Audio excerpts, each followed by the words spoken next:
you might have. Okay. That'll be on charging station with PGE and And the easement, yep, and the easement, also PGE, right? correct. Two items that pertain to our library Yep, charging station. Okay. I have a three-page PowerPoint. Sweet. 3-page or 3-slide? Three slides. Yeah. Do we want to see it? Or maybe even. Well, let's Any ask questions? then if there's any counselor concerns, other topics that need to be brought up. See, the paving is getting underway late in the I would late just in the year, and mention that I emailed the Willamette River water people. I can't ever remember their name. Well, Water water Commission? supply? The water supply Yeah, people. okay. Because they sent an email saying they had, torn down a dilapidated farmhouse and a barn and such as that. So I emailed her, Marla Smock, Yes. and said, I hope you or the Sherwood Historical Society got photographs of these structures before you demolish them. And she sent me a very nice email saying indeed they did do photos and videos before they took them down. And a lot of the stuff was, which she said in the original email, was salvaged for historical, went to historical salvage companies. But anyway, just wanted to let you know that they did indeed get photographs of these buildings before they bulldozed them. all right, that's And good. she was very responsive. Excellent. Excellent. I have a question. I do, the Ginger Finch with, you said construction, which popped into my mind. Did we get, Yeah, we sent someone out there, we didn't see any issues. They were doing exactly what the construction plans called for, so I'm not sure what it was. should I follow up with her? I just want to, if the kids are having a tough time because of construction and walking to school, Yeah, I mean, and I trust Ginger's insight on that. Yeah, I mean, it could have been that just they were not where they should have been, because it's Okay. pretty clearly delineated where, that there is a safe Okay. passage through there. Okay, So, I don't know that there's any more follow-up that needs to happen, but if you want to call. I'll call her. Yeah. I'll close the loop on it. Okay. Okay. Did she call you back and say it's still happening? She didn't. I said I'd reach out to the city, and then, we're both really busy. Just to clue you guys in, Ginger Finch contacted me and was concerned about the kids' ability to walk to school because of all the construction, and that they're having to take unsafe routes or walk in the street. So she contacted me this last week. I contacted Brian and said, this is what, and I told her I would do that. And then Brian looked into it, but we want to close the loop because she's concerned from the school board that we're giving safe passage and abilities to not interfere with kids' way to get to school. This is Yeah. on Wilsonville Road. Yeah. Wilsonville Road and. She said Hazelwood? No. is that Hazel? It's a different street that you gave me. I wrote it down. Go ahead. Okay. I just wanted to update you that Dominique Huffman, who's the project manager, she met with Ginger. Oh. And someone from the school, I think on, let's say Thursday, so like yesterday, I think, actually, and walked through the concerns, and I think they talked about a few things that she could do, work with the contractor to improve, but. Okay. They did meet with her and. Fantastic. Her concerns, so. Okay. Could you fantastic. identify yourself for the record? Nelson, city engineer. Thank you. Cool. Well, I thank Ginger for bringing that to our attention, and I'm glad we were responsive. Okay. Anything else off topic? All right, let's jump into our scheduled items then, starting with our charging station license agreement, which is one of the consent agenda items, as is item B, the easement. Are you going to do them both at the same time? Back there. Over there. There you go. Yeah. Okay, so, back in. Delora Kerber, Public Works Director. Thank you. Delora Kerber, Public Works Director. She set you up. You did. There you go. All right. So back in January, we had brought to the council a proposal from PGE to install 6 charging stations over at the library as part of their bigger plan of having 6 sites around the metro area as the growth. Oh, why is it doing its own thing here? All right. Anyway, so we brought forth a licensing agreement Oh, I know. Sorry about that. I think there's a timer in there, so I'll go backwards. Anyway, that's what happens when you steal another PowerPoint and redo it. Okay, anyway, so we had done a licensing agreement at that time. And in the licensing agreement, we had shown a rough layout of where the chargers would go, where the supporting equipment would go as well. And since that time, we've presented it to the library board, we've met with the librarian, or the library director, and various people have done input, and we had determined that we wanted them to reorganize where they were going to put their equipment and where they were going to put the different parking stalls. So with the revision, we now are able to keep 2 existing stalls in place and actually put the equipment off to the side in the vegetation area so you don't have to see it. Okay, so the first part of the equation is asking you to approve amendment number 1 that shows a new and improved version of a layout. Now, the caveat with this is we've actually continued to have more conversations with PGE and having to do with providing a van accessible ADA parking stall as well as another ADA compliant parking stall. Neither of those are required under any law, but we asked them to do it. And then to make matters more challenging, there's a couple trees that are in this vicinity on the far north side of the walkway, and we'd like to cut back some of the sidewalk in those areas to give the trees some breathing room. So yet again, I'll be back one more time after we get the final design, and then we'll update the agreement exhibit as well. So that's the first part. The second part is asking for approval of a utility easement in which PGE needs this utility easement in which to run the wires, in which to fire up or electrify the various charging station elements. So if we start back, here we go. So that's the thing, there we go, maybe not, there we go. So this is what it used to look like. We were gonna put the equipment over here in a couple of parking stalls and have the chargers here.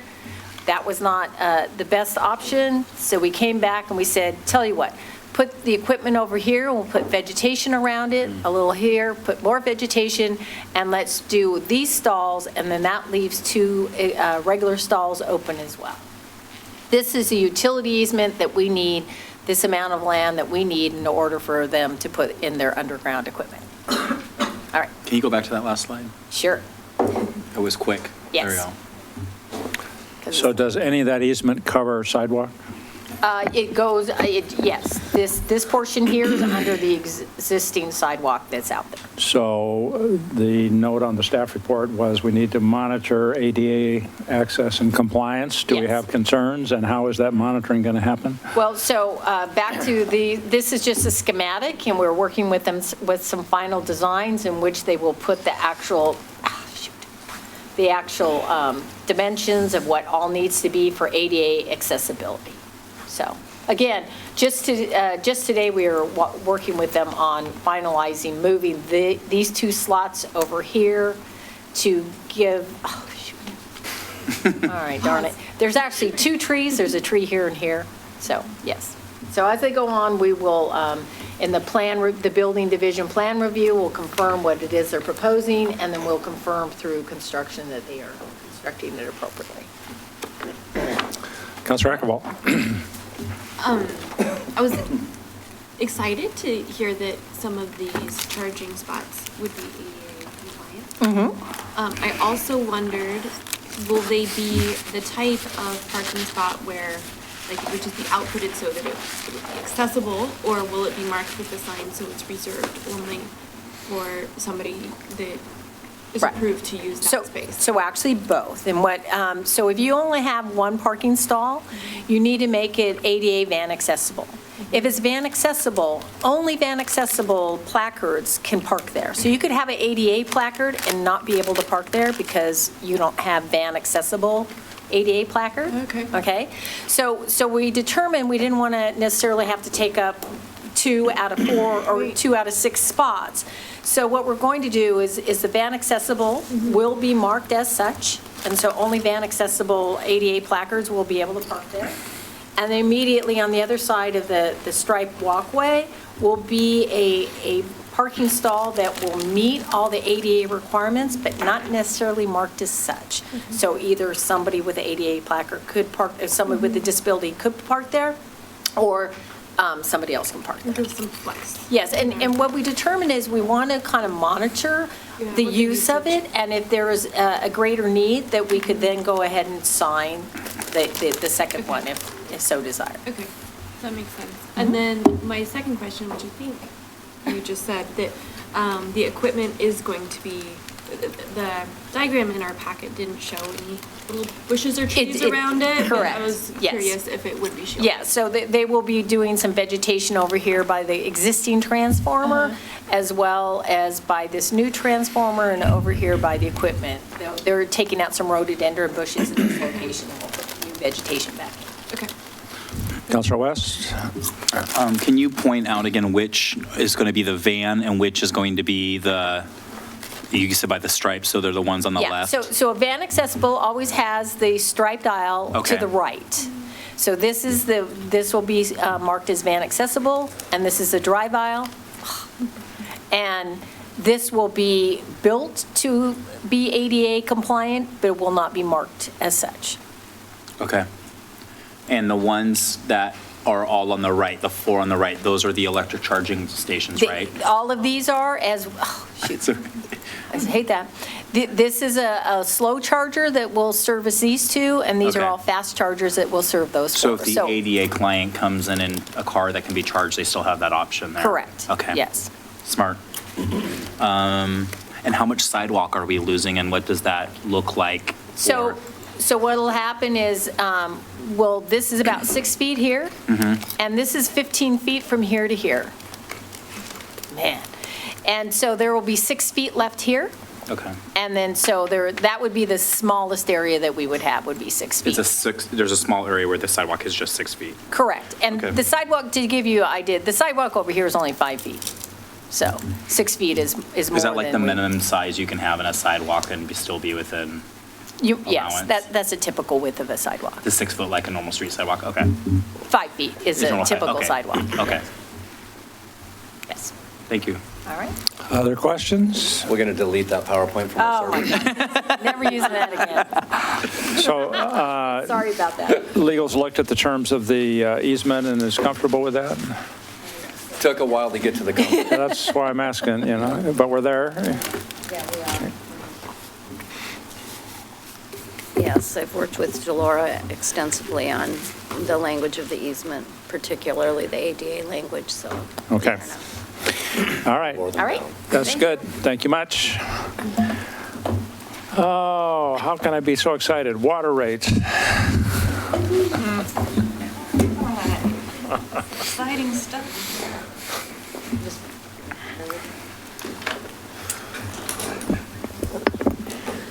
Good evening, Kathy Rodacher, Finance Director. And tonight I have Wyatt and Doug from FCS, who have been our consultants on this project. We're going to do a quick overview of what we saw last time, and then we'll get into the changes that we're proposing. On the staff report, one of the things that had come up last time was a question about the irrigation. So I did kind of an analysis of what's going on with the irrigation customers. I thought it was rather interesting. For the month of June, 28% of the total water consumption was for irrigation accounts. $400,000 was billed to 425 active accounts.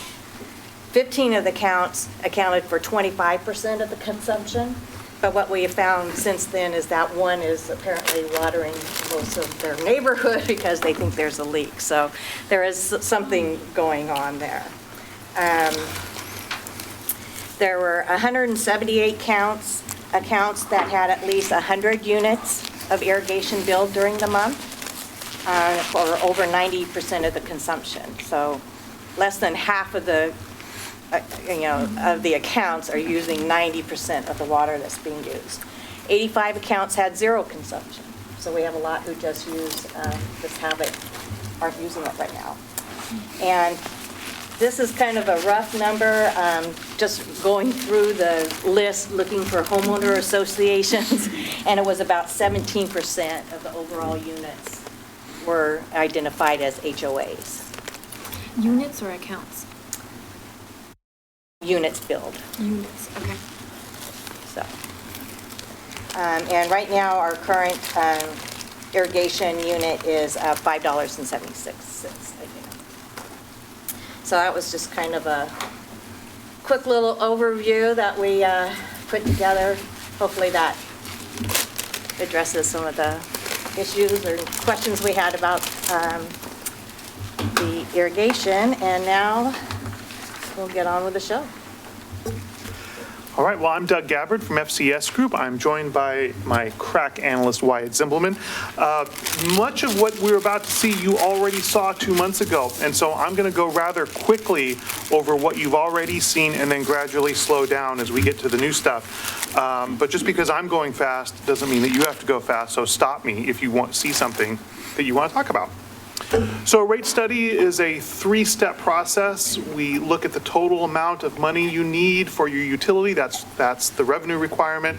We then allocate that out to different customer classes where you might get shifts in the amount that individual classes have to pay.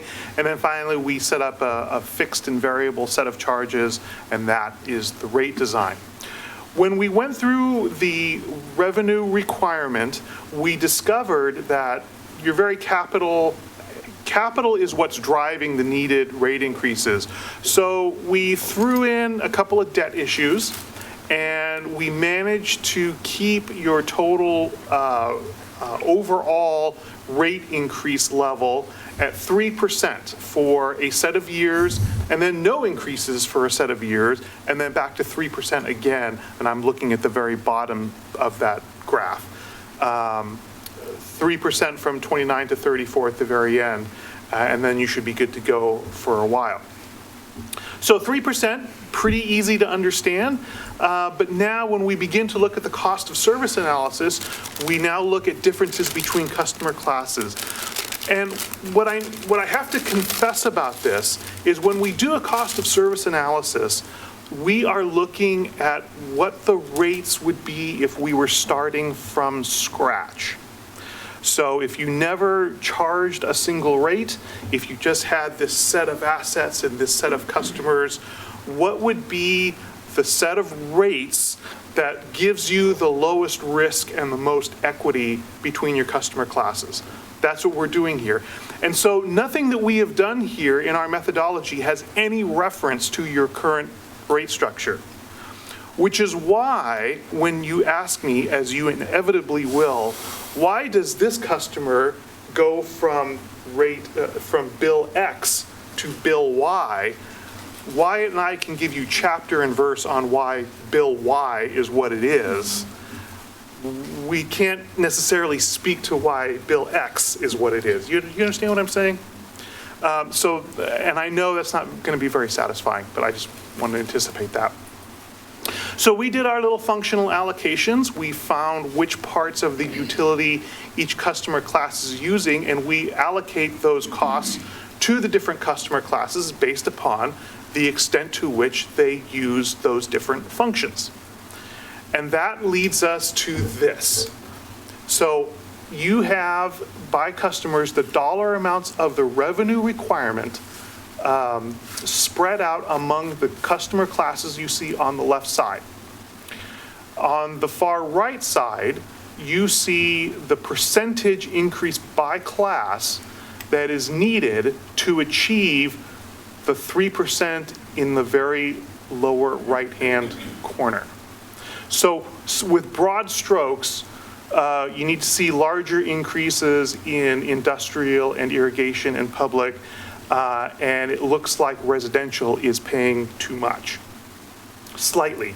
Have to tell you, these swings, they're not huge by the standards we see in our work with clients.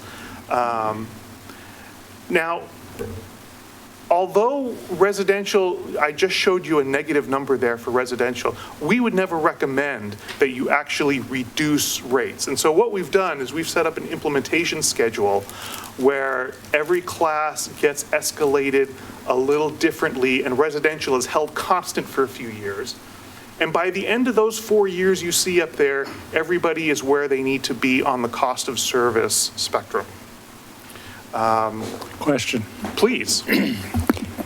When I look at the second line, multifamily, you're showing 2.5% increases for 4 years. If you back up a slide, the pie chart shows multifamily currently at 14.1%, multifamily subsequent to the change would be 13.7, and actually lesser number. Why do we increase 2.5% a year for 4 years if we are then going to a smaller proportion being multifamily? Yeah, it's because the overall. Yeah, we need you on the mic. The overall increase is 3%, and so 2.5% is a little bit below that. And so, even though we're saying multifamily should be a lesser part or, stay about the same, we achieved that by giving them a lesser increase than the 3% that we're giving to the overall. So you're starting at 3% and you are factoring Yeah. that in with a lesser increase. Right. 3% is neutral, Yes. if that makes sense. I have a question. Councilor West. So you see residential with a negative 5.4%, and then the next slide you said you would never consider or would recommend reducing people's water rates if it's a feasible, and I want to know why you would never want to reduce the constituents' water rates, or what the thought process around that is. Sure, I would never want to do that knowing that it was temporary, which would be the case here. And I had this conversation with the city 2 nights ago about if everything were lined up and your utility was in a wonderful equilibrium and costs and revenues were where they were supposed to be, what I would like to see all utilities do is have gradual inflationary increases in their rates every single year, rather than a huge rate spike 1 year and then flat a bunch of years. So actually reducing rates sets expectations in a place that I don't think you want to set them.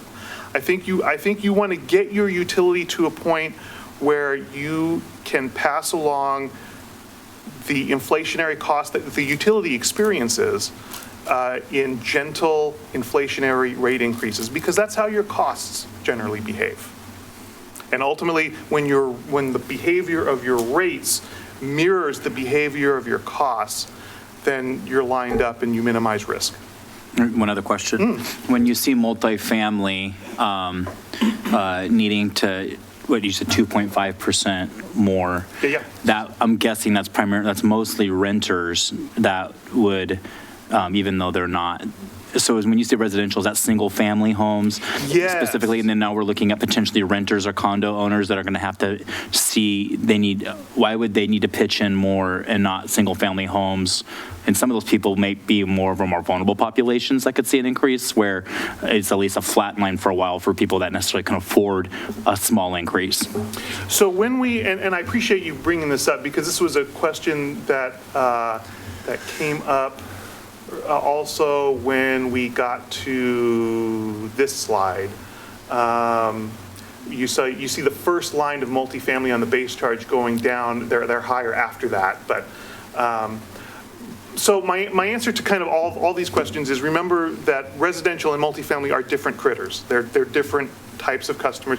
With multifamily, you're not talking about individual condo units. You're talking about a building that is typically on a larger meter than a single-family residence.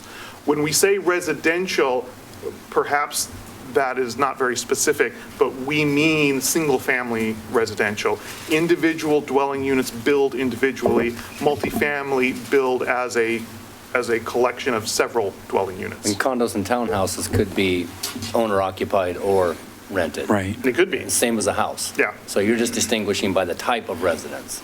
Yes, Right. yes, absolutely. I guess my only concern is that when we're dealing with like tackling housing costs and crises, utilities are a real part of that monthly cost. And specifically in our city, the majority of those people, we don't have a lot of like condos, we have a lot of apartments. And then to somehow talk about increasing the rates on that vulnerable population makes me a little skeptical. I just, at any dollar amount, some of those people already have too high of rents and costs, and these fixed costs are really, could be meaningful to them. Yeah, I understand that. And for full disclosure, I will say that affordability is not explicitly part of the rate setting methodology. Our goal is to make sure that customers are charged in proportion to the burden they place on the system, regardless of ability to pay. It's the cost they impose. We certainly understand that ability to pay differs among the population. Our suggestion, because it's very easy for us to say this, is bring some money to the table. You know, you can certainly subsidize with general fund dollars or other sources. We do that now. There you go. So, but in doing that, the rate still has integrity, and you would not be able to say that one set of customers is subsidizing another set of customers, which would be kind of anathema to a whole cost of service approach. I hear, thank you. Okay. I understand that. One thing that I think is important to remember is that we build the apartment complex, and then most of them have some type of a billing system that then bills the individual units. And I know we're asked a lot of times, how is that calculated? We don't know. We just would pass on. This increase would just be included in their monthly bill. And then how that gets filtered down to the actual customer is dependent upon how they do that through the. Every apartment complex in Wilsonville is unique. Yeah. Some of them actually have meters in the units. Yeah. Some of them just say, okay, our water bill was this much, we have this many residents, and they just allocate those costs out on a monthly basis. We do get quite a few across the board. questions on that. And I just sensitive to it because I know that many perceive our water rates as high, and I know that maybe we're ahead of the rest of the region in dealing with the issue of water. We've talked about that explicitly, and that's true. But I just want to be really sensitive that I don't really want to see those people have an increase in rates, if I'm being honest. So I guess that's where I come from. I know that's not what you're saying based on affordability is totally true also. So, your assumption is that this council wants to have a statistical basis on which you allocate according, and isn't that a policy question, not a statistics question? I mean, maybe Councilor West's point is good. Maybe this council chooses not to increase rates on multifamily, which are predominantly, not exclusively, but predominantly renters. Mm-hmm. You're going to have to shift those costs to somebody else. And not lower rates on, or not hold rates steady on all other residential.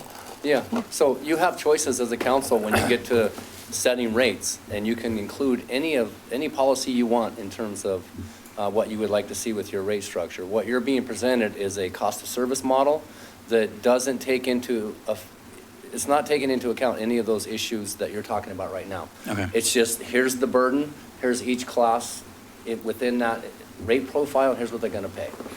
Yeah, and it's also hard to explain when you have somebody living in an apartment and they go, yeah, I live in Villebois in a 2,800 square foot home and my rates didn't go up, but that apartment user with the single moms did. And I just don't know how I can even justify that. And so I think that's a fair, well, you live in a house. I don't even want to go down that. That bothers me. Something in me that bothers me.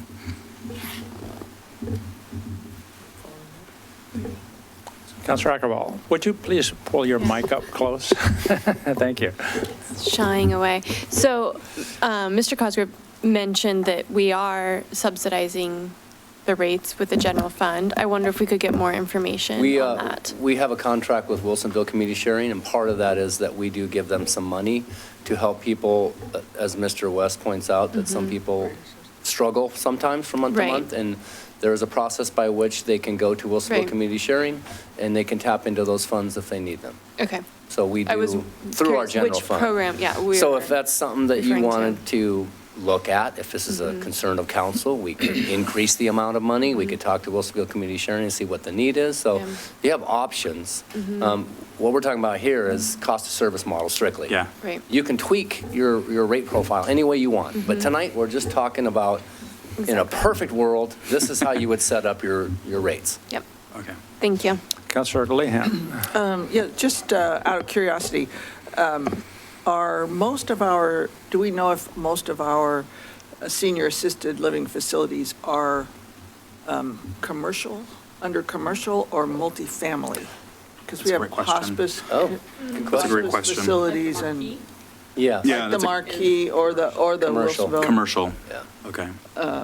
And would that be true of the, not, of Spring Ridge or the Spring Ridge higher intensity care? I don't know what that one's called. I believe both of them are. Are commercial?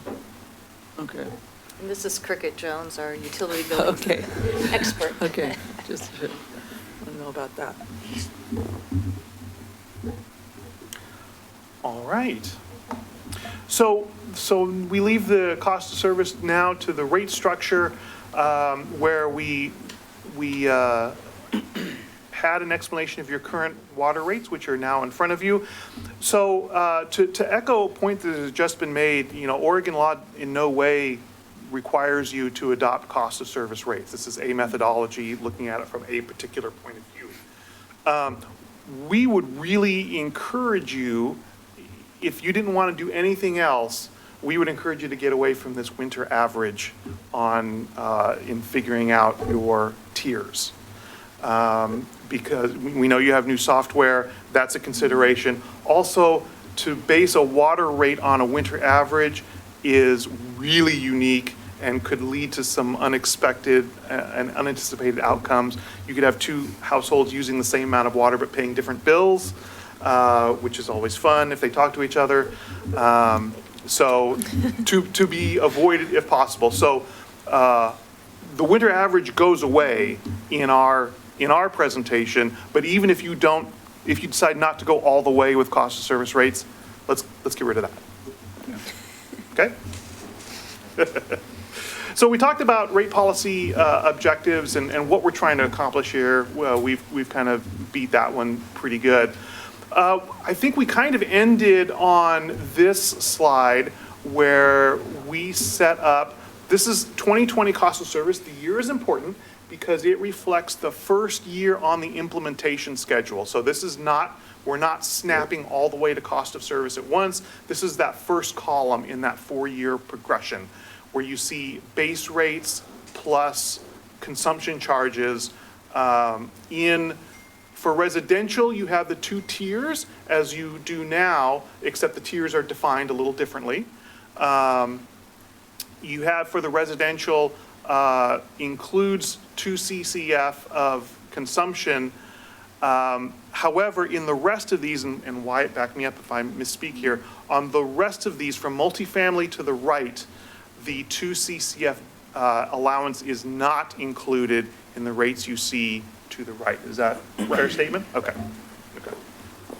So- And all that's changeable, by the way. of So course. if you get into commercial, industrial, public, there's not a certain amount included in the base rate. That's correct. And yet you're going to take commercial rate and double it to the industry in all those different sizes. Why is industrial charged at twice the rate of commercial until you get down further, and then it's 2.5 or 3 times the rate? It's the same amount of water. What's the usage logic? Okay. Yeah, I mean, it's just how that cost of service and how those, when we looked at that table that shows, number of customers and, number of meters. For industrial, you have few customers that generally have large meters. And so they get a big chunk of this, meter and service costs. And so when we calculate rates, those are generally costs that will be increased with larger meter sizes. And so the way that shakes out in this rate schedule is, it's okay. Industrial is going to see some larger charges for these bigger meters than they do on. Yeah, but aren't they buying more water? Right, and they're paying less on the volume charge compared to commercial under this rate schedule. So they're paying more for their meters, less for their volume charge. And that goes back to how we, we go through all the expenses and we identify who's using what. It's usage. Yeah, but I could argue that a 1-inch meter costs the same amount to put in at a commercial facility as it costs to put in at an industrial facility. And one would use less water and pay less, based on the number of units, and the other would pay more based on the number of units. How is the cost of service different to put a 1-inch meter in one place and a 1-inch meter in the other place? Yeah, I mean, it just depends on how those customers are using that. So Well, when we've the usage is where that depends. Right. The meter itself doesn't cost twice as much to put in an and industrial. what I'll say is we've included some of our peak costs, which are related to, peak day or peak hour water usage in our base charges. And those are the costs that are jumping up with larger meters. And part of that is because when you size and build a water system, a lot of your need for larger meters, larger pipe, all that big stuff is for peak. And so that's why industrial sometimes will see that big jump. I do not follow the logic of this as following your cost of service model at all, because if you're putting in a 1-inch meter, because that's all the volume that user is going to need, the cost of service to put in that 1-inch meter is the same, whether it's going in a multifamily unit or a commercial unit or an industrial unit. So I don't see the logic to that presentation as following your purported format of cost of service. Yeah, but I would say too that, there's more into it than installing a meter. It's then how that customer uses their meter, how industrial customers peak versus commercial customers, and all their But aren't those taken up in the usage rates? Well, like I said, we put some of that with the base charge. You could opt to do that all through the consumption charge. So like your current rates, every meter is the same. Every customer class pays the same based on meter size, and then consumption charges basically shake out the cost of service differences. And you got somebody that uses a huge amount of water, they're probably going to have a bigger meter. Right. Or if they go from a smaller amount of usage to more usage, they're going to have to get a bigger meter, and they're going to pay for it at that time, and they're going to pay for the more units. Yeah. Do we know how many industrial users have a 1-inch meter? If I had my, If you had to guess, I'd say not zero, because I've got one or two. but are, I think industrial would probably larger, but I don't know. Yeah. yeah, and overall, this is, the first two parts of this presentation, revenue requirement and cost of service, are not policy driven necessarily. The rate design stuff, this is all, it's really more art than science at this point of the study. This is a lot of policy, and that's where, like you're saying, if you want to, keep things simple on the base rate and have everyone, depending on meter size, pay the same, you say, it's really about how much people are using, then that can be, how we set up that cost of service. This is all. so that base rate is trying to capture, what you need, right? Right. For debt service, for O&M, for all that, right? So that's what you're trying to capture in the base rate? Not necessarily. It's, the base rate here is a couple of parts. To have some stability in your rates, but also to just generally try to capture, based on some of the stuff calculated in the cost of service portion of the study, to calculate, why, certain, no matter what, utility billing, no matter how big the customer is, the billing cost per customer is the same. Right, so you're trying to also inject into the system so that when a customer calls up and talks to somebody at City Hall, it's easily explainable and defensible too. Right. That's part of what you're trying to get at here. Right. Okay. I have a question. Councilor West. I think it's important, can we designate what the fine line is between commercial and industrial? Because, they're both businesses, right? So what's that defining line? And I understand what the mayor's saying. If an industrial and a small business owner have the exact same, then why is then why is it any different in cost for that meter? It makes sense for me too. If we're going to be equitable, then it should be based on usage. Is it almost, you're thinking that if someone is industrial and has that meter, you assume they're going to use more, so they have to pay more for their meter, even if that's not the case? Am I understanding that correctly? Yeah, and also the assumption that some, larger meters were put in there because they're industrial customers because they're these customers that may peak frequently. So it's not more than just, it's commercial. not just usage, it's how they're using it, right? Right. It's not the amount, Right. it's how they're using it, when they're Exactly. using it. Right. If they're using it at the same time everybody else is using it. Right. That's what costs. Why does it matter if they're using the same volume? And like if I use, like if why does it matter if I'm buying the same amount and they're buying the same amount? Why is the price not the same for both of us? If I could drip water to your meter at a steady flow all day long, you provide your own storage, I could build you a very inexpensive water system. It's when you have everybody turning on the tap at once. Your system has to be designed to push all that water through the system. And that requires bigger pipes, more production capacity. Storage.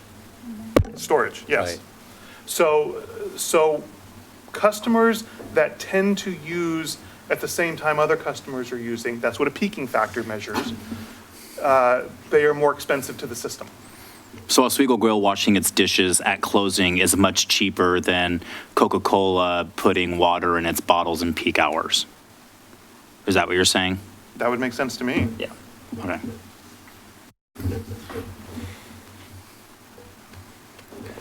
So the irrigation column over there, is that irrigation no matter whether you're a residential or a multifamily or a commercial or an You have an industrial? irrigation meter. It's a separate meter.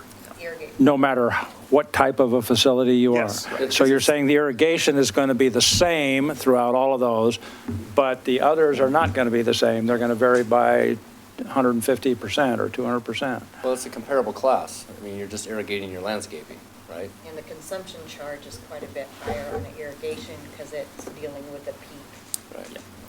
And just to be clear, because I appreciate the mayor's question on this, there's a lot here that we're not making up. The customer classes are the customer classes you have now, and the patterns of usage are based upon your actual customers. We have their data for monthly consumption, and that is the data that we have used by class to determine total consumption, peaking, all that. So this is based upon actual data from actual customers in these actual classes. Councilor West? What's the difference between breaking down the class and but makes you commercial, then transitions you to industrial? What is that breakdown that chooses which category you fall in? We use the billing system, so I can't speak to that. We didn't Industrials move any customers between classes. These are how they were, how they were called out in the current billing system, so. My assumption is that industrial is that they're typically making something, where they're like water, like the Coca-Cola or, some of the other large facilities that we have where commercial can be anywhere from Target to Taco Bell. Okay. We did take the classes as given. Okay. All right. So I'm sorry. No, but- please. And I'm not getting there. This is usage rates, right? So monthly base rates by meter size in the top panel, usage rate per Yeah, CCF yeah, in the yeah, bottom no, panel. in the top panel there. Okay. You keep talking about ones that peak at high usage times. In order to peak at a high usage time, don't they have to generally have a bigger meter to have a bigger flow rate to be able to peak? Right. So just to take the smallest one up there, what's the rationale on a 5/8 to charge industrial double what you charge commercial or multifamily or residential? No peaking there, no volume of flow going to, I mean, this is a meter, that big around. I mean, it's tiny. But it's based on when they're using the water too, right? See, Well, and it's based on how much they peak in the summer months versus the winter months. And, the way this all shakes out, it's not us calling, we think industrial should be double. It's, there's this methodology from the AWWA, and as part of that, we allocated, and this is the policy part, some of those peaking costs, we put those into the base rate because industrial has, and we allocate that based on these meter capacity ratios, which are prescribed again by the AWWA. And the industrial class has a ton of these meter capacity equivalents, but not very many customers. And so each one of those customers gets a bigger allocation of that cost. And that's the cost that goes into the meter, into the fixed charge, and then bumps up with bigger meters. So that's just kind of how industrial is getting that bigger fixed charge. And keep in mind that we are showing you the full expression of all meter sizes in all classes. You don't actually have that. So there are plenty of these that don't exist in this city. How many single-family residences do you have with a 6-inch meter? That's where we're going swimming tonight. Right. So we did that because we can do math, but not all of these are feasible or actual. So your cost of service model is based on our actual customers. Yes, that's important correct. to remember. Yes. Okay. Councilor Eckerval. Okay. I really. This is our statistics lady. I really appreciate in the presentation and in our packet how we have several charts and tables that are bringing us along, kind of how the decisions are being made and how it's balanced, one way or the other. And then I do have to agree, when we get to this table, we don't have visibility into what is behind it. How many accounts per? Right. Yeah. How many accounts are, using each of these different sizes in the classes? And also, as we've learned in this discussion, the base rate is higher for industrial, as I understand, because of the type of usage or because they're using the water at the peak times. However, also, the consumption charge is high for irrigation because they are using water at certain times and at the peak times. So it's hard, it's a snag, right? Just in our own understanding of what's going on and what is the trigger or for each of these different, the variations that we see in the classes.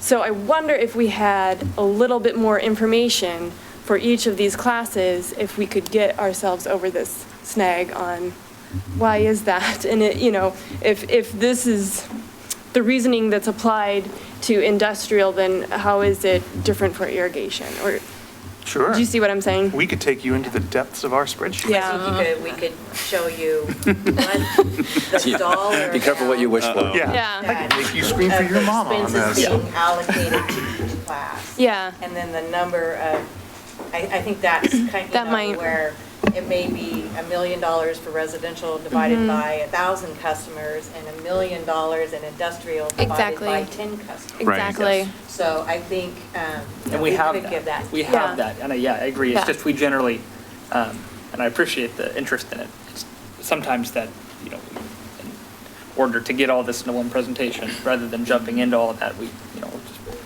give you the rate table and try to talk it through it. But there is a statistical step-by-step. Here's the cost, here's how many of X we're dividing it by, and then that's how we get to the rate.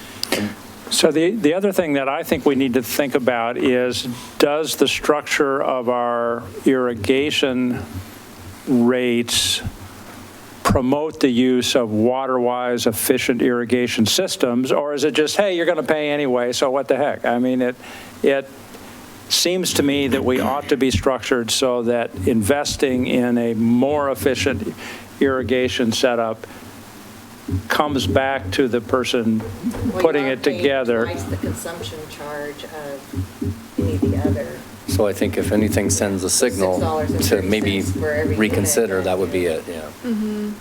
I mean, if HOAs agree to water as much as they can possibly from like 7 o'clock till 7 in the morning during that 12-hour period, maybe, or 8 from 8, that might be like, they're not using it in peak hours, and it's more efficient, and they don't have to have it on as long, and they're doing what the mayor just said. And I know that they don't all do that. And so, Well, we don't have the time of usage, that's not Time of day is not. When we talk But I about thought it was like, because I thought that like sometimes it's more expensive.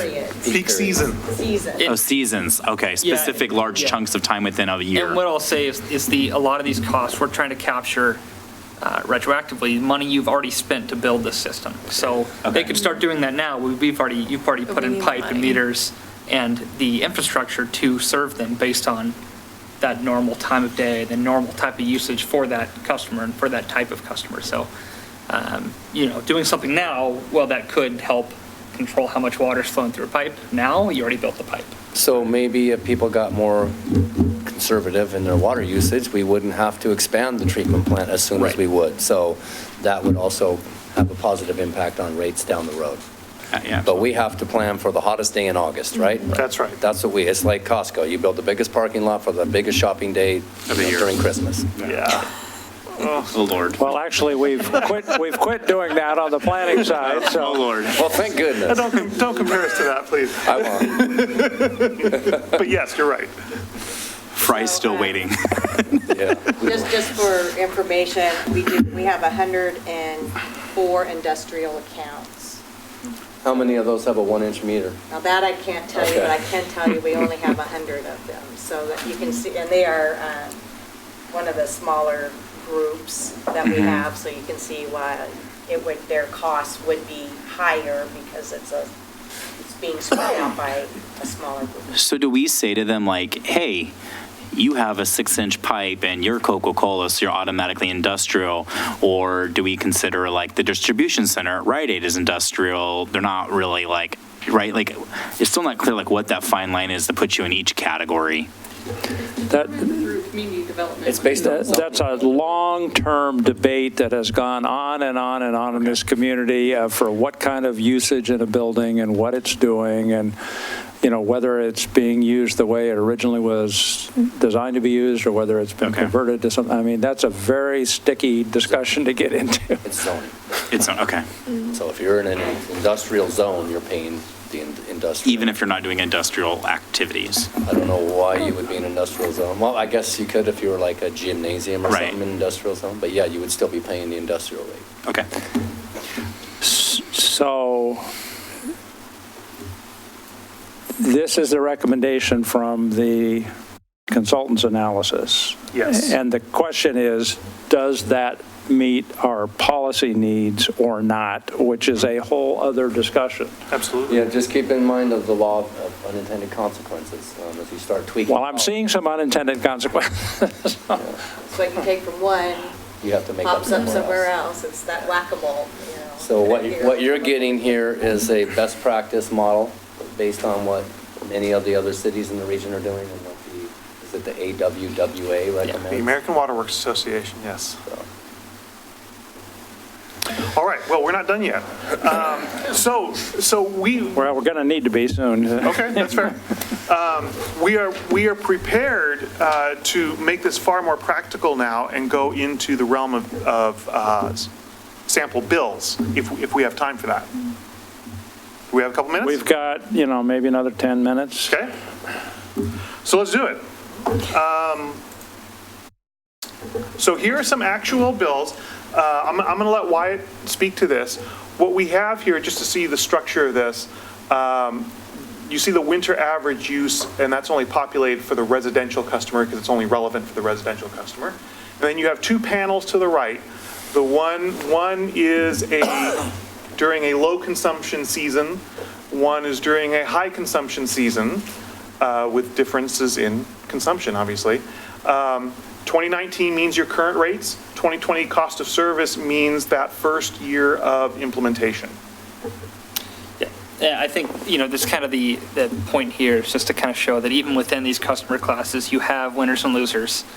And, that's, maybe there's a better term, but that's how it is, right? So because the rates we're showing have a little bit higher base charges for some larger meters and lower volume charges, for most of these customer classes, the low use bill is going up a little bit, and the summer or high use bill is going down again a bit, with the exception of residential, where the shifts we're making are, for the most part, pretty revenue neutral for everybody.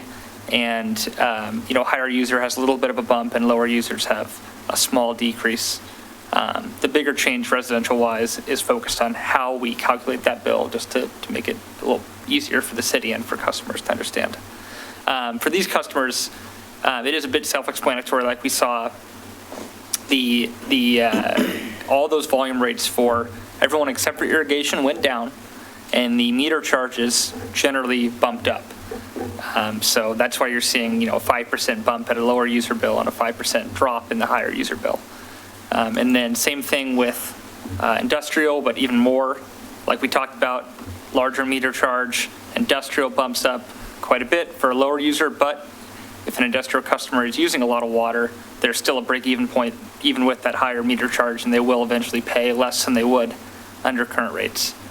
The only exception and the biggest jump I'd say here is the irrigation class, with the idea that the lower base charge gives them a break when they're not using that irrigation meter, and then when they do start using quite a bit of irrigation, they'll pay more, and that rate will go up a little bit higher. Kathy, did you want to jump in here with Did some Councilor Leanne have a addition- question? Yeah, I did have a question. So I'm not quite understanding why,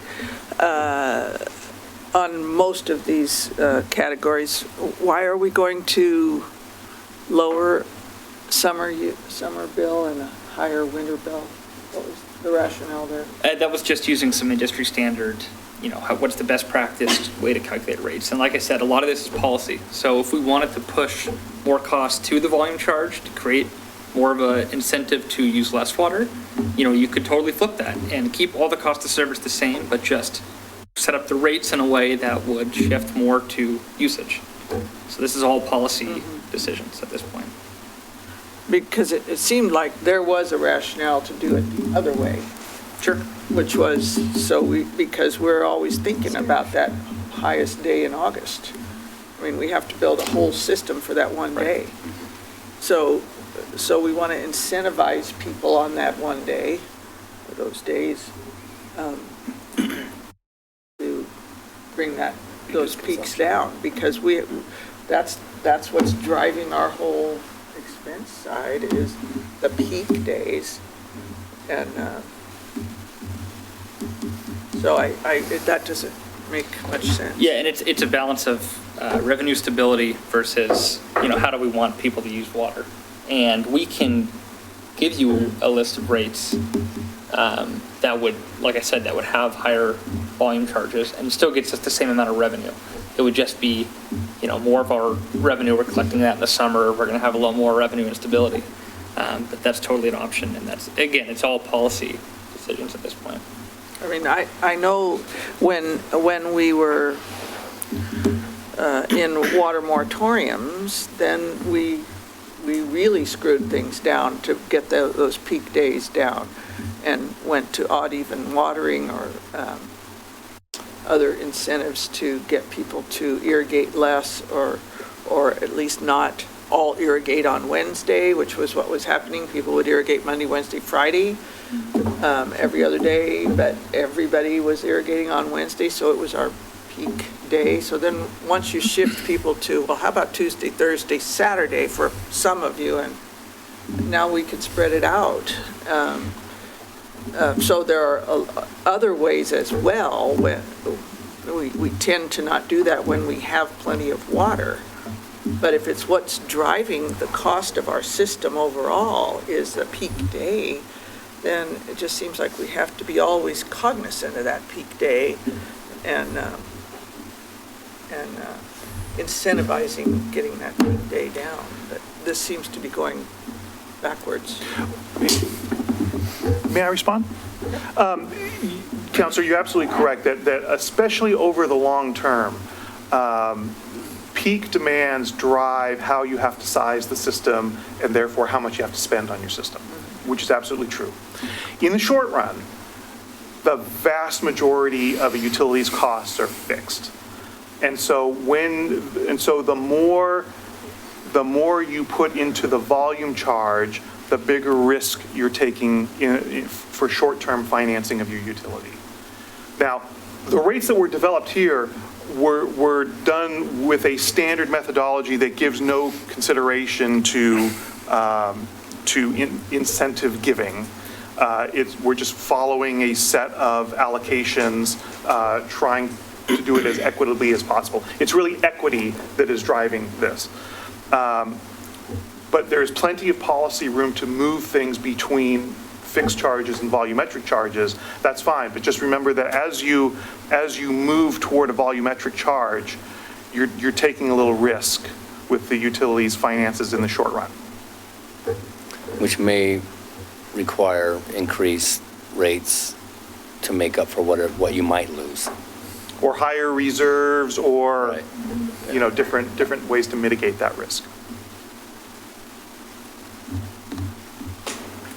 So I wanted to take just a few minutes to talk a little bit more about the recommended change that we're proposing for the residential rate structure. Currently what we have two different rates. We have a rate for the winter, which is just based on Tier 1, everything over 2 units are charged at $3.44 a unit, and the base rate is $20.45 for a 5/8" meter. And this is where we get into some troubles with our new financial system, is this winter rate here, is this tiered rate for the summer. And it's because we're using the winter average, which changes for every customer, and then we add an additional 3 units, and then we have to take out the 2 units that we charged in the base fee. And that number of units is charged by the same consumption rate of Tier 1 at $3.44. And then everything else is charged at $5.76 a unit. What we're proposing is just a pretty basic tiered schedule that you can see at City of Lake O, Westland, Hillsborough, Clackamas River Water. This is a pretty standard rate structure, where we have our base fee of $16.99 that we showed on the last page. We have a Tier 1 rate, which is for units 3 to 8 at $3.95, and then everything over 8 units is $6.30. Percentage-wise, by that class, how many would fall under both of those tiers? You know? I don't. Okay, so what percentage of our residential customers would not exceed the Tier 1 rate? Well, I'm glad that you asked that question. Look at that. Why is Tier 1? Cue it up. This was I did. not planned, but why did we choose 8 units? And what we looked at were the statistics that we put together every April when we calculate the winter average. And our system average is 5 units.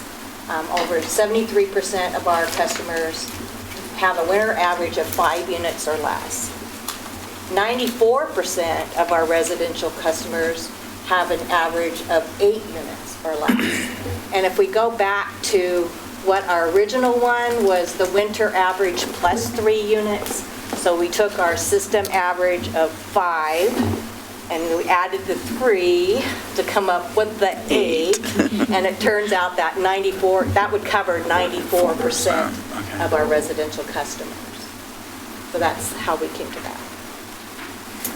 So then this is the same information that was provided in Wyatt's, but broke it down to how it's actually calculated. So here we have our base fee, Tier 1 rate. These are pretty simple. Then once again here we get pretty complicated where we're adding and subtracting. One thing also with this particular rate structure is that we have to have 2 rate structures in the system, and we also have to be able to identify an effective date so that we can, set it to go from April 1st through October 31st. With the new rate, obviously, we wouldn't have to do that. We don't have an exact cost of what the customization would be from Munis, but we're estimate between $7,000 to $12,000 to do the background engineering to put this particular rate into place. And as someone who doesn't talk to nearly as many customers as Cricket has, trying to explain this rate structure to someone who, it's very, very difficult to explain, and I think that this tier rate would make it much easier. So I just did a couple of different examples. Here's a winter average of 8. They actually use only 7 this particular month, so it's a little bit difference with the new rate structure. In this particular instance, it's actually a little bit higher if they're using 11 units, so almost half again as much. This one is a little different as well. This is they're using, where there are 5 units and they're only going up to 2 units during the summertime. But I just think it's a much clearer, it's easier for everyone to understand. And then it would also be something that would be compatible with our new system and easier for all of us to maintain. And so here's a comparison. That's good. And this is just a snapshot in time. The cost of service rate would be the first year of implementation for, a standard 8 CCF user. And this is being compared to, neighboring community rates that are this year's rates. So we don't know what, we might know, but in this case, we don't know what Beaverton, Milwaukee, or Gresham's going to do with their rates over the next 4 or 5 years. So, 3 years from now, under that phase-in schedule, when the residential customers' rates would go up, Wilsonville could be 4 or 5 spots down on this list. It's all pretty close. Okay, we're going to need to get this wrapped up here. We've gone quite a bit longer than scheduled. So the critical thing is if council has any definitive questions that we need to have staff come back to us on, we need to enunciate that. And if staff has anything that we definitely need to hear before you're done here, we need to hear that quickly. I think we're done. I have written a few questions down. If you, want to send me an email to have us specific things or... I just had one question about whatever, I forgot their name, the Willamette. Water supply program? No. The Regional Water Providers Consortium that we're no longer a part of, but nonetheless, do they take a position on how water rates are done, or they just pass on that? Do they recommend anything in They're terms more of set up for, volume? like conservation stuff. Yeah, conservation, emergency, but like AWWA would be the industry standard as to how water rates are set. Well, I understand that, but the consortium is mostly about water conservation, and so We can so the check with question them. is, that being the case, do they say water rates are of no concern of ours because they don't have a significant impact on conservation, or have they taken a position that says we encourage this kind of incentivizing to encourage conservation? Maybe they do, maybe they don't. And we can do some research on that and just specifically query, rate profiles and conservation, and just see what we come up with. Yeah. So what I do have is that we look at coming up with a standard base rate for all of the different classes. And of course, that would most likely result in a higher consumption rate, but we can run that. That's basically what we're looking for. Okay. I don't know. I mean, I think that I just wanted more information on how did we arrive at those figures, because some of the differences were very large differences. Yes. So that, it wasn't like, oh, this has no merit. I mean, I just wanted to understand it a little bit better. Yeah, and as I understand, if we're looking at perhaps having a higher rate that would incentivize conservation, then that would all play into how that table could play out in a whole nother scenario, right? So maybe maybe a couple different snapshot views of, it could look like this, or it could look like this, and it could look like this. That would And help these be me the a lot, is see, pros well, and this cons. option works out Yeah. like this, and this choice, if we made it, would, have these effects and work out like that, and Exactly. be able to kind of see and perceive better the differences. Of course, there's going to be different pros and cons for different segments, but if we had more information on how it would affect people both positively and negatively, that might Well, That sounds might like be we'll have helpful. another work session, and then Thank you. we'll try it one more time for a hearing. More data. All right. Thank you very much. Thank you all. All right, we're down to 40 minutes. Got solid waste franchise. Another quick discussion. It should probably be quicker. Always the opposite.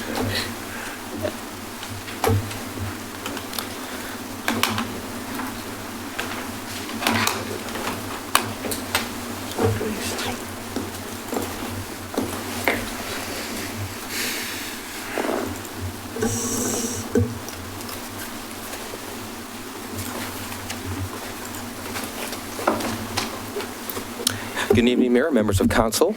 Tonight we're going to discuss the 2019 Solid Waste Franchise Rate Review. I'm Mark Ottenet, Public and Government Affairs Director. Amanda Guile-Hinman, Assistant City Attorney. Chris Bell, consultant for the City of Wilsonville. Some background information regarding our consultant. My name's Chris Bell. I've been living in the area for 20-some years, and during that, most of the time, I've been in garbage. I am a CPA by trade. However, a couple of years ago, I started work for a garbage company, and I haven't left the industry since. I work with most of the jurisdictions within the Portland metropolitan area, doing rate setting for garbage, recycling, planning programs. I've been working with the Clackamas County since 2001 with an individual who's very familiar with the city staff here. Doing rate reviews and setting rates for Clackamas County, as well as most of the other jurisdictions within the Portland metropolitan area. And when I was contacted by Mark, the question was that the city went through a new process for setting collection rates. He had a new franchise agreement, and he asked me to do what we call a standard rate review to look at the annual report submitted by Republic Services. And so throughout the last few months, we've been looking at that process, looking at the report submitted, and coming to you, or calculating the rates. And tonight we're coming to you with some information that we've gathered throughout this process and looking for your input and direction. Thank you. So annually, Republic Services provides waste collection and recycling services to a lot of cities within the Clackamas County and some in Multnomah County, and also as well as Marion County. The report that was submitted to the city of Wilsonville for last year, for 2018, had the following results where residential, commercial, and drop-box services had these rates of return. And when I look at the services, I look at a cost of service for that particular customer group or line of business. So, for example, roll cart predominantly is residential. However, there are some commercial customers that do have a roll cart for garbage collection. Commercial is a combination of businesses. It could be multifamily, and Dropbox is primarily larger industrial or bigger retailers. And an occasional homeowner may be doing a little remodeling. They may utilize a Dropbox for services. The total of each of those services provided to the city in 2018 returned Republic Services 15.1%. Can I jump in super absolutely. quick? According to Republic Services financials, they have a different figure than you that has to do with like tax revenues that used to be applied, and that they've reported around 10% in those revenues, and this implies a much larger, and they provided a letter to the council, a much larger difference. And can you speak to that? Is it the one that's dated September 4th? Yeah. I'm happy to start that conversation. So when we undertook the rewrite of the franchise agreement, one of the things that we did was we specified what were considered allowable and unallowable expenses. And as is standard for these types of reviews, one of the unallowable expenses that was added, or that was put in, we formally did not define these, was income taxes. And my understanding, it wasn't while I was here, but my understanding is prior to our current franchise agreement, the income taxes were included as part of calculating the overall expenses that Republic Services paid.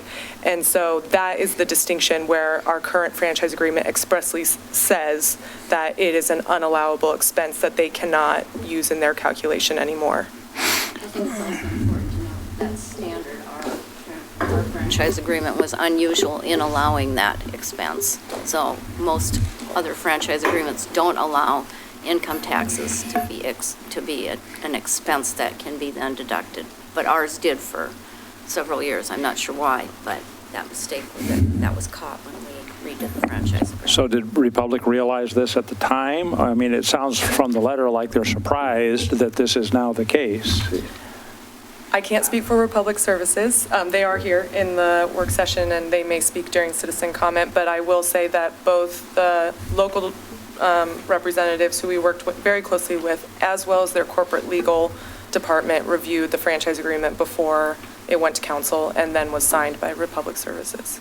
So I really look forward to hearing from Republic Service on this issue, and I can tell you that I wouldn't be surprised if they were really kind of like, what? Like it, and wanted to tackle this issue.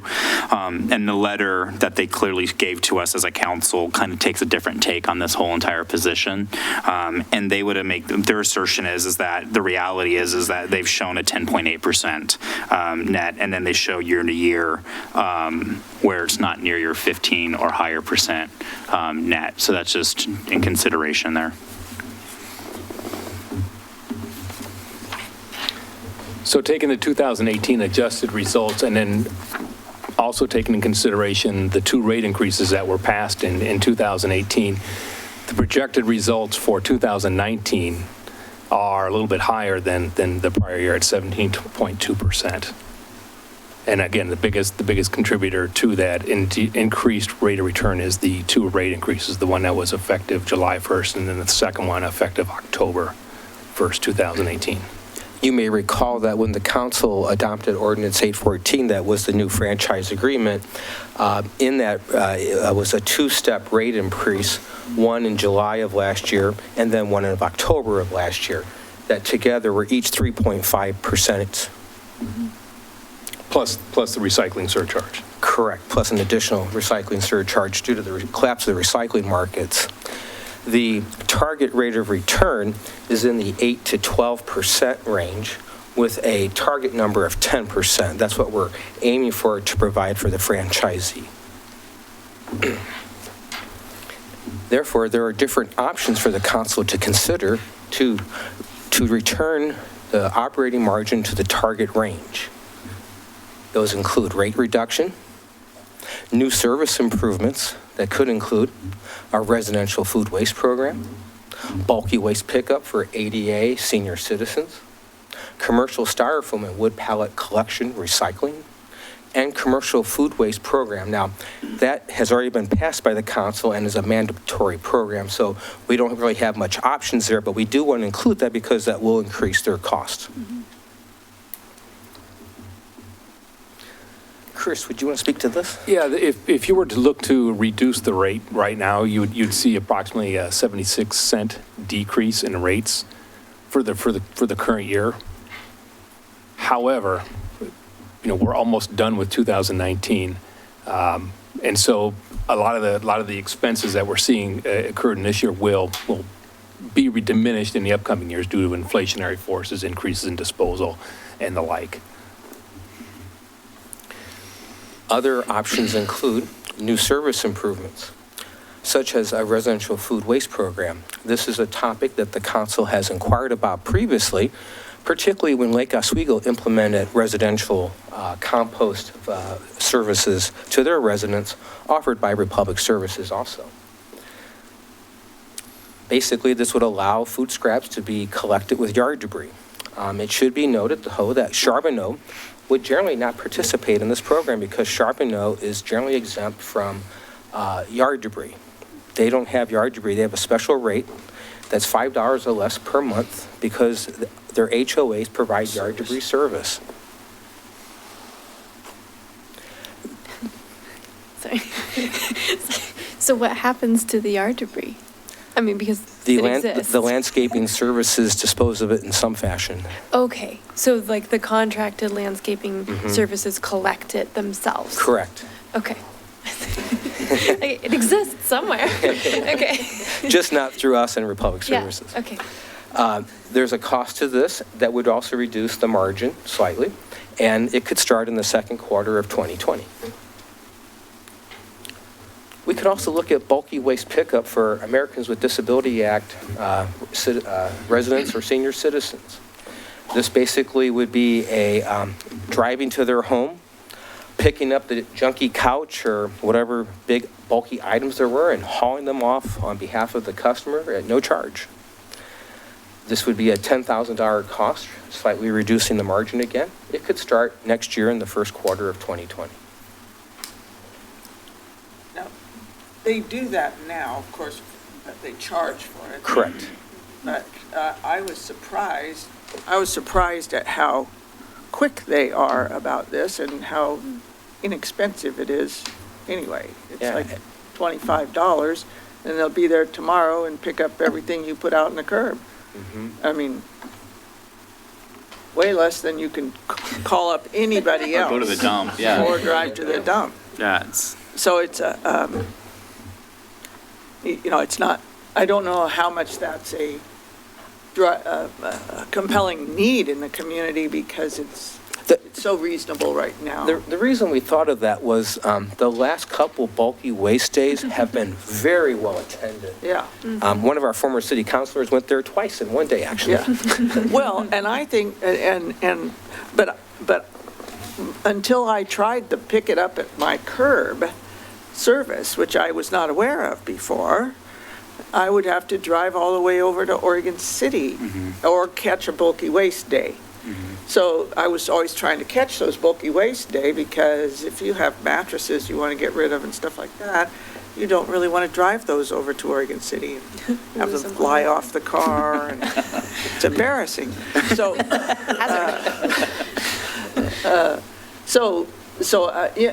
but I was not really aware of it until we called up about it. That would they even have that available at a very nominal fee to come to your curb and get those mattresses? So anyway. These are just ideas, options for your consideration. We also talked about commercial styrofoam and wood pallet collection or recycling. This was in response to a meeting held in April 2019 at DW Fritz, hosted by Clackamas County Sustainability. There were approximately 20 Wilsonville industrial businesses there. Amazing, they broke into 4 groups. All 4 groups reported the same issue. That was pretty telling. We subsequently met with Republic Services and Clackamas County Sustainability to see what ideas we could have.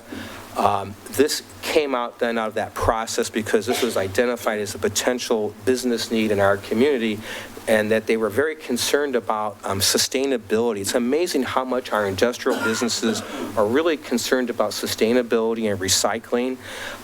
And so this was something that they were very interested in. That brings up a question that was raised by a constituent about this company called Agilix and Tiger. And that's for, near as I can tell, all kind of plastics. Correct. And I was being asked, why does Republic not take all this plastic there, including styrofoam or whatever? It's not collected separately.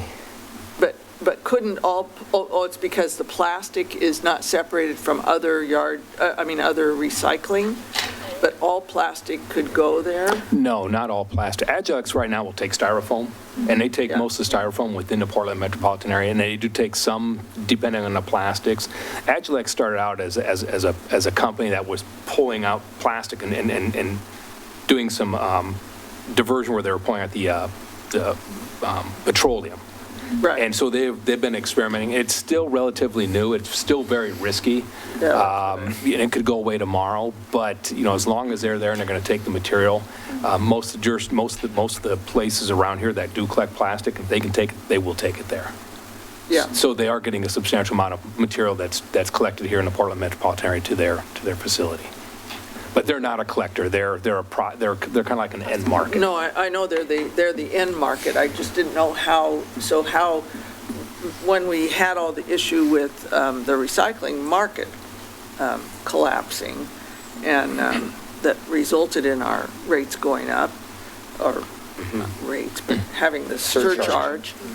Then when I first heard about this, and I'm thinking, well, is there a local source? Not source, but a local resource that we could be using, or Republic could be using, or at least some amount of that plastic and styrofoam waste stream. But I don't know what this role has in any of this, but I do know that I get inquiries about this issue, about styrofoam and plastic, and where can we take it? Marion County, for example, Marion County Recycling has a drop boxes set up where businesses or residents can drop off styrofoam in big boxes, just toss them in. I believe that we're talking to Public Services, we were talking about a similar kind of drop thing at the WRI facility. So anyone could drop off styrofoam? I believe so. So if you got like a new TV or computer or whatever, and But they don't have it now. Correct. yeah, And if they had it, where would they then be taking that styrofoam? To one place like this? Agilex? yeah.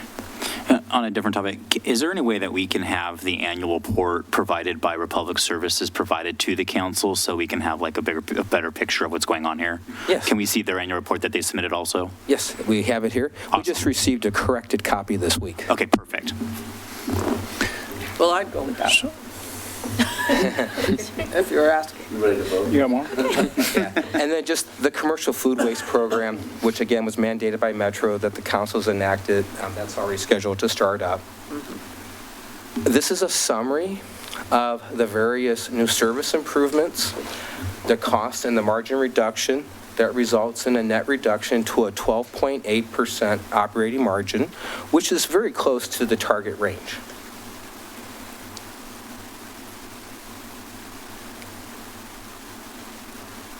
So are you suggesting we should just go ahead and do all these things right here? Those are options. Options. Your consideration. I will say, we have another, and here's another slide that kind of puts it all in context in terms of the total Republic Services program operations of how these new services, if they were implemented, how they would fit into their overall operating margins. Perhaps of greater interest to the council is the longer-term projection for what will happen to the rate of return over time as either new programs and expenses increase, and that impact to the operating margin.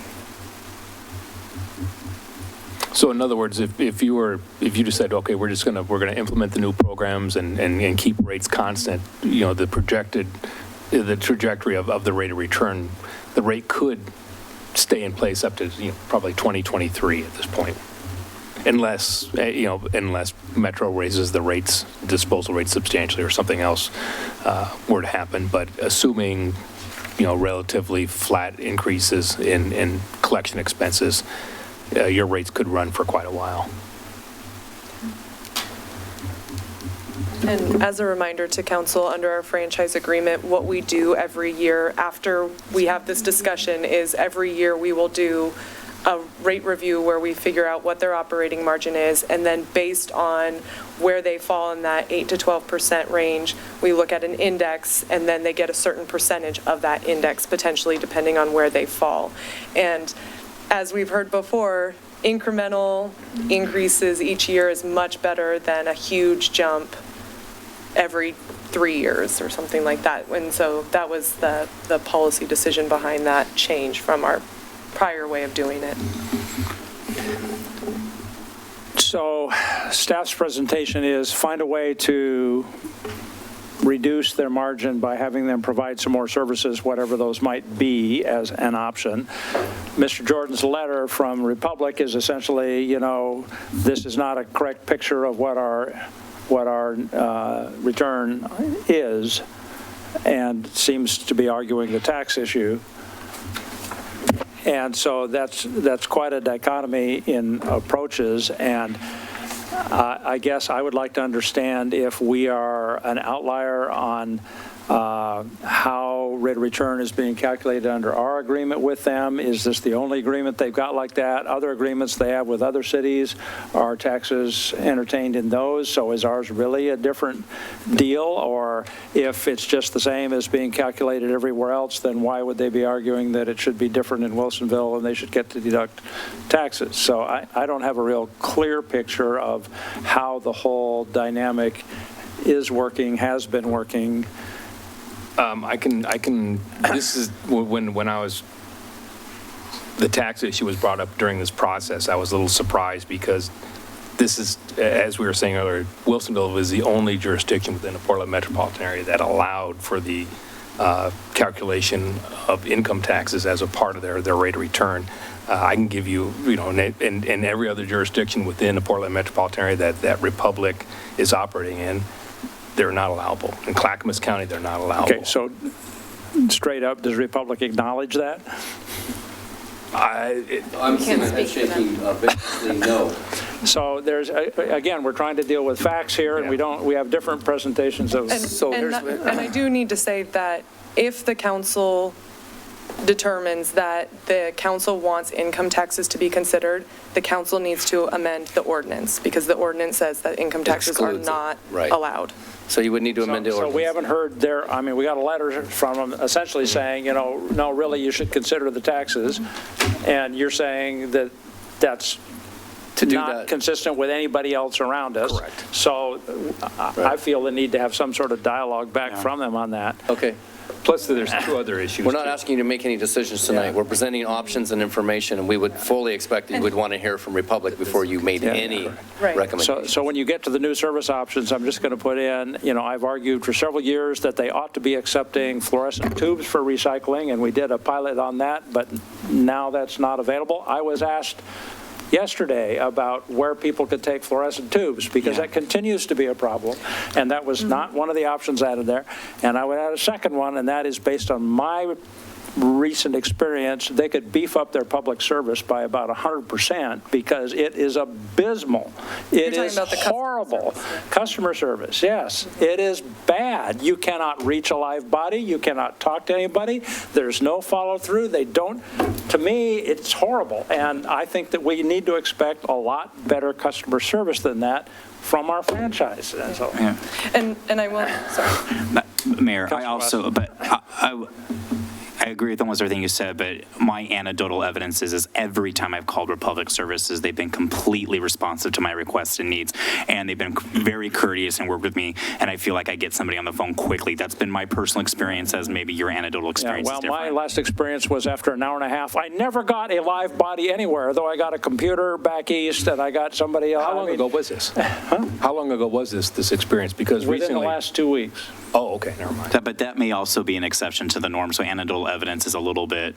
Well, that's the problem with anecdotal evidence, but it was an hour and a half out of my life that I was trying to pay them to come and do an extra pickup, and they didn't even want to pick up the phone. But we've heard from Councilor Lehan how they were $25 and they're doing bulky pickup. There have been stand-up citizens throughout our community and many other aspects. I've had a different experience, so I would caution us to be very careful on how we talk about a business that's really reputable in our community. Yeah, I'll challenge you to pick up the phone right right now, let's see what the service is. Well, I don't know if they're open right now, I was but going to say, I do know that they, and I don't know because you're talking about a very recent time, but I do know that they're making the switch to bringing the customer service call center for Oregon back into Oregon.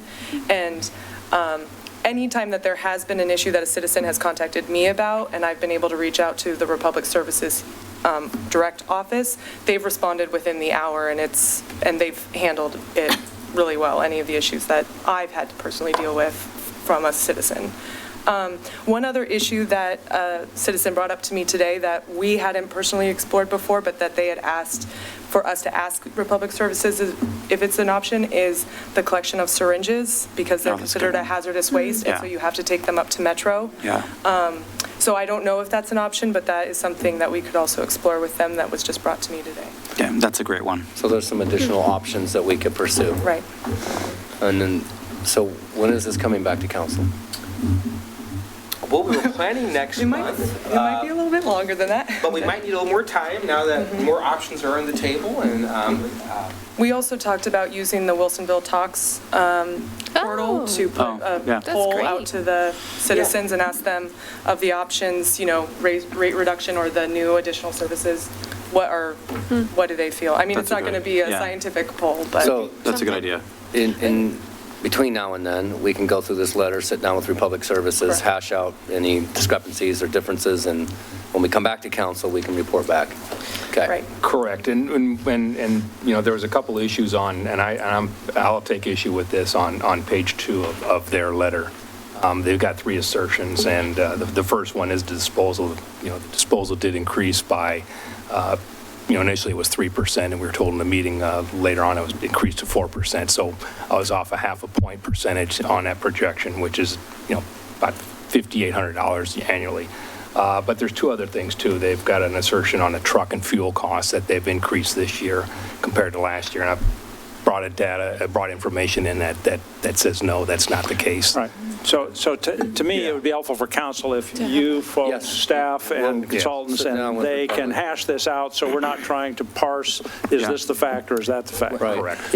it is somewhat ironic that we actually did meet twice in August to go over, and at our last meeting, I thought we were pretty much in agreement on the numbers, and so it was a little surprising.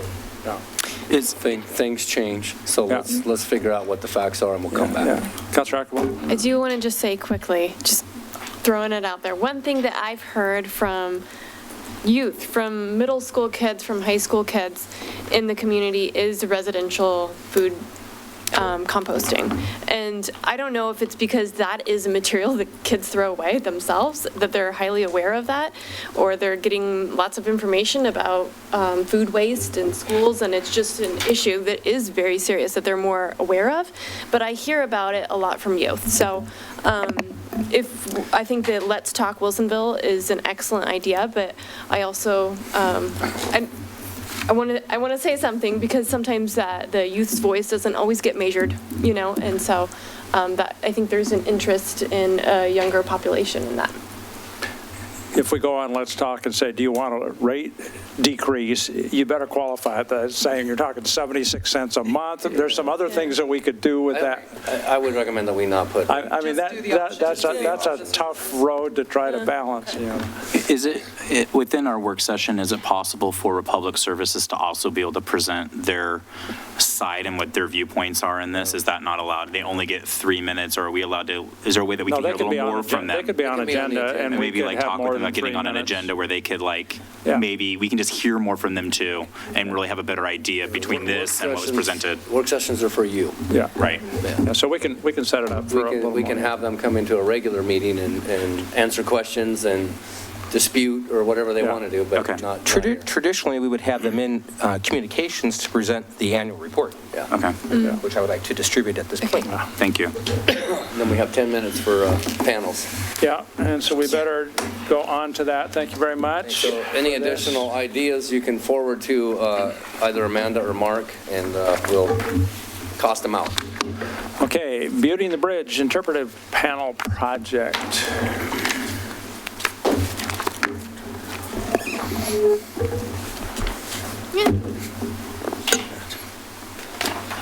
Good evening, Mayor and Council. Good evening. I'm Zoe Monahan, Assistant to the City Manager. Let me exit out of this one really quickly. And we will talk about the Beauty and the Bridge interpretive panels. So I'm just here to provide a very quick update to you on the interpretive panels, which will be located near the interchange of I-5 and Wilsonville Road. This project began, the Beauty and the Bridge art project, as a partnership with ODOT, the school district, and the city to create a more pedestrian-friendly environment under this underpass. So the project was completed in 2012. After that point, there was an application submitted to the Community Enhancement Program in order to get funding to help people better understand what this art was and tell the story of how we'd gotten there. So we're just going to walk through the panels really quickly. Oh, first, this is the locations. There are 4 panels, and they'll be located at each corner of the interchange. So the first one starts with our history, our transportation history, and it walks through how we started with steamboats traveling along the Willamette River in the 1800s. It then goes on to when they decided to place the Boone Bridge, the I-5 Boone Bridge, at its current location in 1907, and then continues on to the I-5 Wilsonville Interchange project that started around 2007. The railroad bridge. The railroad bridge, In excuse me. 07, And not I-5, 07. I should note that Councilor Lehan has been our historian on this project. We've done lots of wordsmithing and lots of research to ensure this is accurate and informational. Didn't want people to think that we were writing down that I-5 came in 07. 07, yeah. She meant to say the I thought you said 2007. the railroad The bridge. railroad bridge. So moving on to the second panel, this one talks about the original design of the road and how it resembled a freeway under the freeway. And in order to create a more united environment for the city, the community leaders at the time came up with the idea of the Beauty and the Bridge project. And this idea included art elements that would be integrated into this pedestrian walkway. And it was determined that students from the different schools would participate. The third panel talks about the logistics of the project and how it would be done, and that the art would focus on natural beauty of the community or the local flora and fauna. The artwork was integrated into the school curriculum over 2 school years. And the final panel talks about how they ended up creating 7,200 tiles. The process that they had to work on in order to get those panels finalized in time. The art was finally installed in May 2012, and the community had a local dedication event in October of 2012. So as I mentioned, this was funded through a community enhancement project. So we've finalized the panels, they're ready to go. The artwork is ready to go, and our next steps include the fabrication of the panels, permitting, and we're actually on track to hopefully get them fabricated and installed by November, sometime in November. I'd like to point out that the pictures throughout the panels include art. They include community leaders, dedication, the dedication event, pictures from that, as well as some historical pictures as well. And I'd also like to remind you that Councilor Lehan provided a lot of assistance with the development of these panels and the review, as well as Mark Ottenott, our Public Affairs Director. So that's how we came to this point today. So it's really just an update. These will be noticeable at the I-5 Wilsonville interchange, so we wanted to remind you of this project, make sure you are aware before they hopefully get installed in November. And so I'm unclear if this is 4 sets of panels that will be duplicated, all 4 quadrants matching? That's an excellent question. There'll be individual panels. So there will be a different panel at each corner. So you'll have to tour all 4 corners of the underpass That's to get correct. the whole story? That's correct. Okay. There's also, you can't see them very well, But before I leave this evening, I'll give you a printout of these. They're still hard to see with the sizing of them. But there's a little QR code on each one of these panels that will direct people back to the city website where they can gather more information and learn more. So if they can't go to each, they don't feel safe crossing each of them, they'll still get some information about the panels and how this unique project came to be. And that little corner also includes, see if you can find 35 ladybugs or 14 frogs or something, or how many frogs, and then you have to go to the QR code. So did you go count each of the ladybugs in order to get the answer right? They're there. But they're there. How big are they? They are 4 by 2. Okay, good size.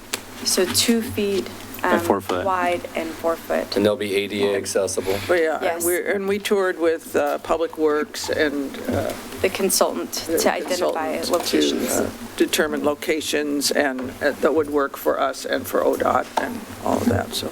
I do want to thank our unpaid staff person, Counselor Lehan, because she put a lot of time and effort into this, so it's very much appreciated. Thank you, Counselor Lehan.